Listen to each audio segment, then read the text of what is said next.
Hi, my name is Sam Johnson and I'm a voice teacher. Today I'll be reacting to and analyzing Elton John and Taron Egerton performing Tiny Dancer. Oh, it's funny how life turns out, isn't it?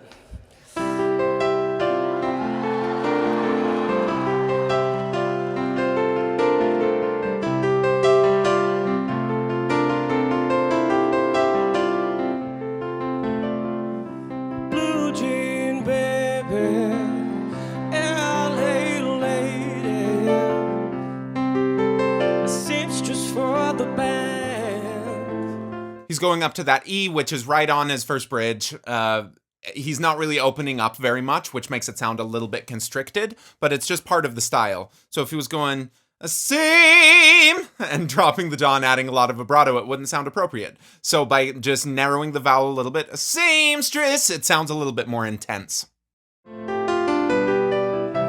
Pretty eye, borrowed smile.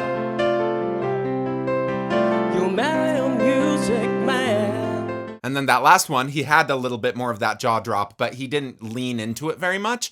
But through all of this, he had a tendency of starting with a little bit more of a tight space between his teeth. And then as he started descending on those lines, he would kind of open it up into that more warm, open sound.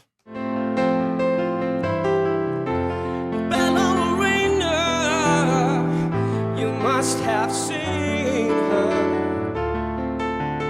dancing in the sand. And that time, because he had to go a little bit higher, he started with it already a little more dropped. Because when you're singing right on your bridge, sometimes you can get away with having it be a little bit more close like that. But if you hold on to that same position as you start going toward that higher note, it just won't work very well. So he had to start that E on his bridge, the same note as before, with a little bit more space and a little bit less pressure, so that the higher note that he went to would be more successful. Now she's in me, always with I love hearing his microphone go in and out. me, dancer in my hand.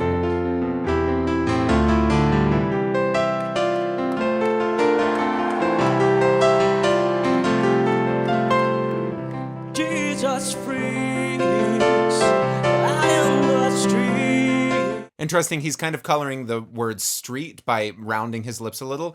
Street! He's not going all the way to this part to like a Sean Connery kind of street, but he is rounding it just slightly. It's not in the street, which I also don't love. And I think that's how most people initially tend to form their E vowels, is by going really, really spread. E! He's narrowing it a little. Street! We also can just relax it. Street! All of them are appropriate for different styles of music and different things, but this one is not going to serve you as well or be as versatile. Turning back, she just laughs.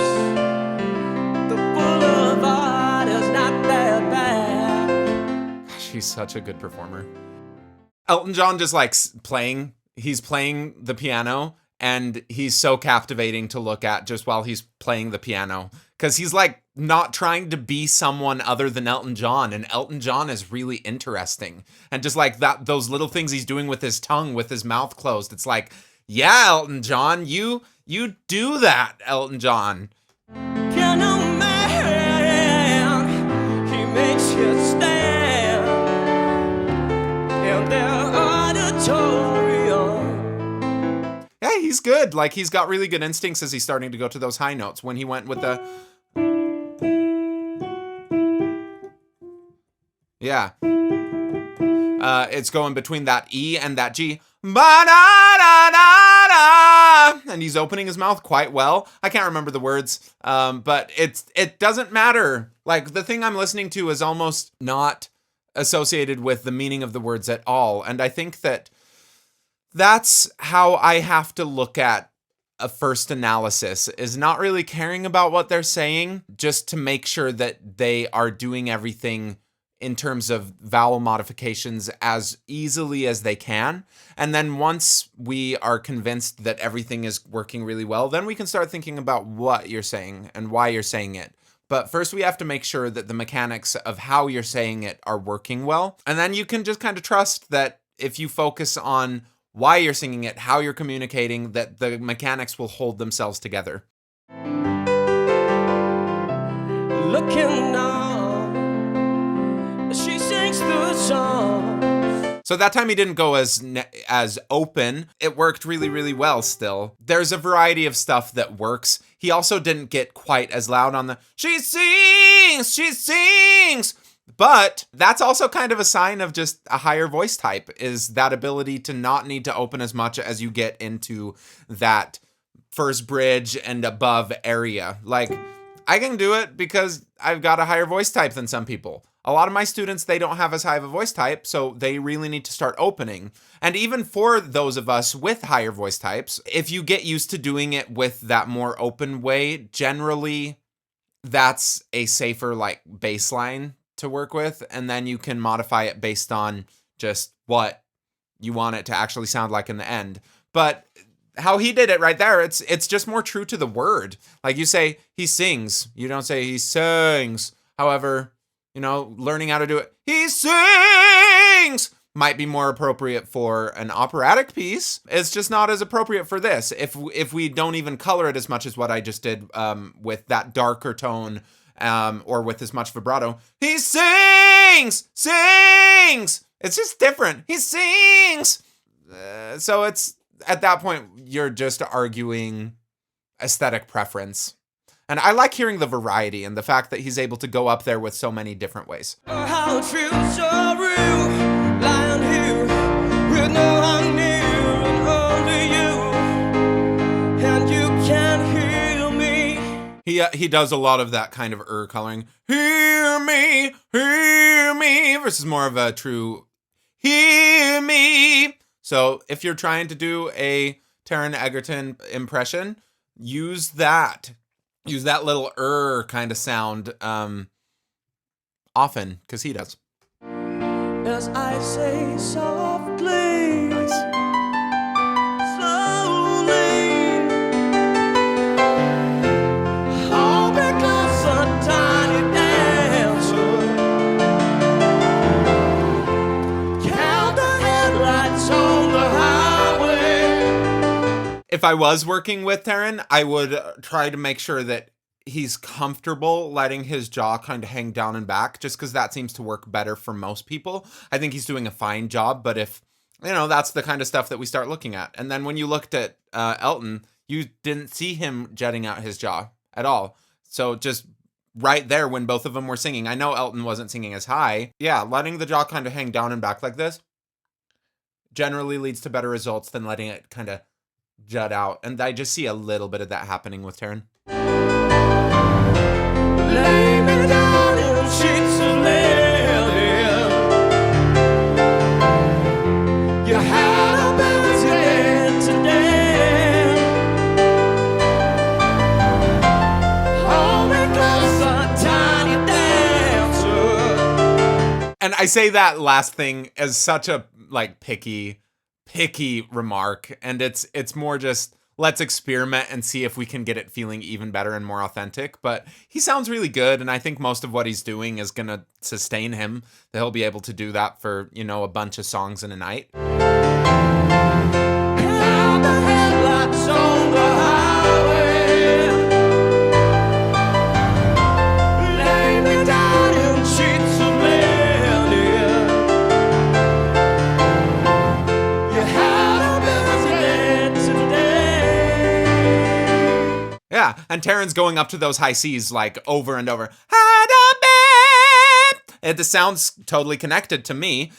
It's going to feel like a head voice, though. Like, he's not just trying to pull this chest voice up all the way. And I think that's what a lot of people get in their mind of what full voice is full voice and chest voice are the same, full stop. And it's just not true. Like, when you're singing full voice at the bottom, you're going to feel it in your chest. When you're singing full voice at the top, you're probably going to feel it in your head. But ultimately, that sounded similar enough to the lower part of his voice that it sounds connected to me. It doesn't sound like he's flipping. And when he starts coming back down, it sounds like there's not this glitch, this error that usually happens if we do flip into a full falsetto.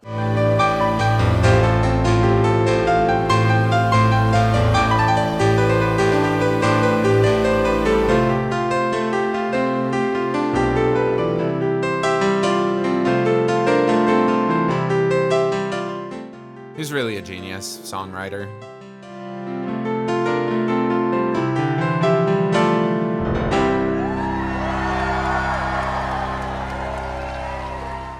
I thought that was really well done.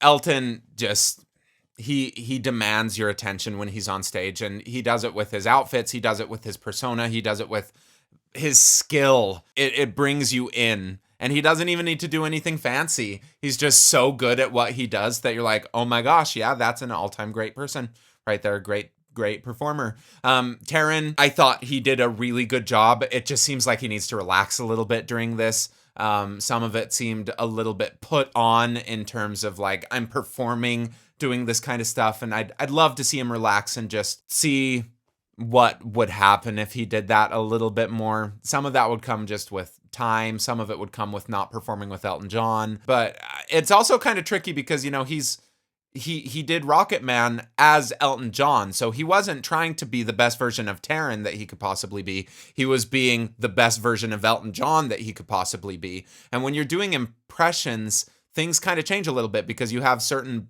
benchmarks that you need to achieve. So I would love to hear him sing as Taron, even singing like an Elton John song as Taron, just to see what kind of differences there are. Because I think that's a really common thing that happens for people, where one of the most common questions I get is, how do I find my true unique voice? How do I find my voice? I feel like I'm always trying to sound like someone else. My answer for that always is, well, figure out what feels best for you. When you're doing technique work, don't try to sound like someone else. Just try to make little adjustments so that you can find the best feeling of singing. We can balance your voice without any sort of comparison to anyone else, because there's no one else who is you. And I know that's kind of a corny sound, but it's true. Like, everyone is this individual. And so if we're always putting our own voices in comparison to other people with different skills, and even with similar skills, like, it's always going to be different. Sam Johnson's a really good singer. Like, I'm really good, but I'm not Elton John. I'm not Taron Egerton. I'm not any of my favorite singers. I might be way better at them at certain things and sound way better at them than them at certain things. But like, if I try to sound like them, it's robbing the world of me. And I think that we need to kind of make that shift, that mind shift, when trying to find our own voices. But anyway, isolating it with technique work is a really good way to just balance the voice. You know what it's supposed to feel like. You know what it sounds like in your head. You know what it sounds like recorded. And then having all of those together gives you confidence that you can sing things. And then when you go sing, try to get away from singing with people as quickly as you can, so that you're singing just with a karaoke or just a cappella or with self accompaniment or something, because then you won't have them in your ear trying to make you sound like them a little bit more. And then at that point, it's just muscle memory. Like, you got to do it so many times that when you try singing with someone else, you don't immediately sound like them. So it's a hard question, and I think that people should recognize that when they ask it. It's like, this is a really hard question. There's not a nice one sentence answer of how to find your own voice. But like, if I was gonna try, stop caring about what you sound like and just focus on making singing feel easy. And then you will be left with your own true, authentic voice. Little bit of a rant, but thank you to them for singing together. Like, that's a really fun performance. And thank you for watching. If you are interested in learning more about how to sing, go watch my other videos. If you want to sing for others in a really non-judgmental way, go check out my Discord. We do weekly karaoke events. We have people get together and just sing for each other other times, and people are so nice to each other. And I'm there all the time talking, so if you want to just talk to me, go check that out. Thank you.